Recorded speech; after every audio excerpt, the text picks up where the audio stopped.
Teman-teman generasi milenial, tayangan ini akan membahas topik meraih manfaat di era bonus demografi part 1. Agar Indonesia dapat meraih manfaat maksimal dari bonus demografi, tentu berbagai kondisi ideal harus dipersiapkan. Ketersediaan sumber daya manusia usia produktif yang melimpah harus diimbangi dengan peningkatan kualitas dari sisi pendidikan dan keterampilan serta ketersediaan lapangan pekerjaan.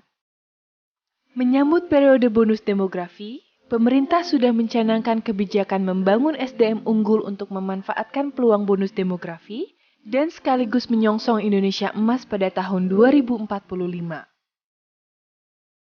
Namun, pada tahun 2020, sekitar awal bulan Maret, negara di dunia termasuk Indonesia diguncang oleh pandemi COVID-19 yang sangat mempengaruhi ekonomi di Indonesia. Tentu saja, hal ini akan menyebabkan gangguan atau disrupsi untuk memanfaatkan peluang tercapainya bonus demografi tersebut. Pandemi COVID-19 berimplikasi luas terhadap pencapaian dan pemanfaatan bonus demografi, karena menyebabkan penurunan aktivitas ekonomi global, menurunnya pertumbuhan ekonomi Indonesia, dan berubahnya perilaku masyarakat.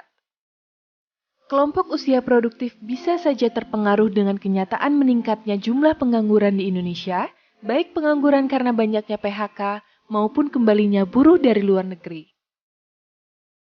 Menurut Dr. Hasto Wardoyo, SPOGK, Kepala BKKBN, bahwa untuk memetik bonus demografi harus memenuhi dua syarat, yaitu dari segi kuantitas dan juga dari segi kualitas penduduk. Dari segi kuantitas, bangsa Indonesia telah memasuki era bonus demografi dan telah menempuh waktu yang sangat panjang. Sehingga pengaruh pandemi COVID-19 ini tidak akan merubah secara totalitas kuantitas penduduk Indonesia. Namun, yang perlu dikhawatirkan adalah segi kualitas.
Masalah pendidikan yang begitu kompleks. Tetapi, terus berkolaborasi dengan berbagai pemangku kepentingan adalah hal mutlak yang harus dilakukan.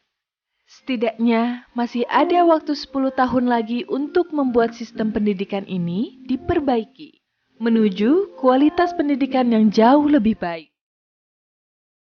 Waktu tersebut sebenarnya sangatlah singkat. Namun, rasa optimistik dan harapan positif harus ditabur luas-luas, agar tahun 2030 kelak SDM unggul bangsa ini dapat diciptakan dengan semangat sinergitas dan kolaboratif. Menyongsong era bonus demografi dengan SDM unggul menjadi celah emas yang dapat mengantarkan negeri ini keluar dari predikat negara berkembang dan menuju negara maju.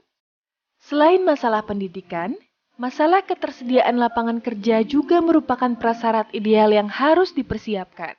Banyak pekerja yang terpaksa dirumahkan akibat COVID-19, menyebabkan angka pengangguran melonjak tajam saat ini. Badan Perencanaan Pembangunan Nasional atau Bappenas mengumumkan bahwa angka pengangguran di Indonesia dapat mencapai yang tertinggi dalam lebih dari 10 tahun. Meningkat hingga 9,2% atau hampir 13 juta orang di akhir 2020. Teman-teman generasi milenial, mencari pekerjaan saat ini bukanlah hal yang mudah, apalagi di tengah pandemi seperti sekarang. Bahkan, banyak bisnis kecil yang terpaksa tutup akibat pandemi. Selain itu, banyaknya persaingan pencari kerja membuat peluang ini semakin sempit. Namun, bukan berarti tidak memiliki peluang sama sekali. Salah satu sektor potensial untuk membangkitkan perekonomian negeri ini adalah sektor informal melalui usaha mikro kecil dan menengah, UMKM atau wirausaha. Pertumbuhan wirausaha dan UMKM menjadi penting ke depannya di era bonus demografi mengingat lebih banyaknya usia produktif dibanding ketersediaan lapangan pekerjaan. Apalagi di saat pandemi seperti ini banyak yang kehilangan pekerjaan. Menumbuhkan jiwa wirausaha di tengah pandemi harus disosialisasikan ke seluruh masyarakat, termasuk di kalangan generasi muda. Peluang penggunaan teknologi di era revolusi industri 4.0 mengharuskan sektor formal dan informal melek teknologi.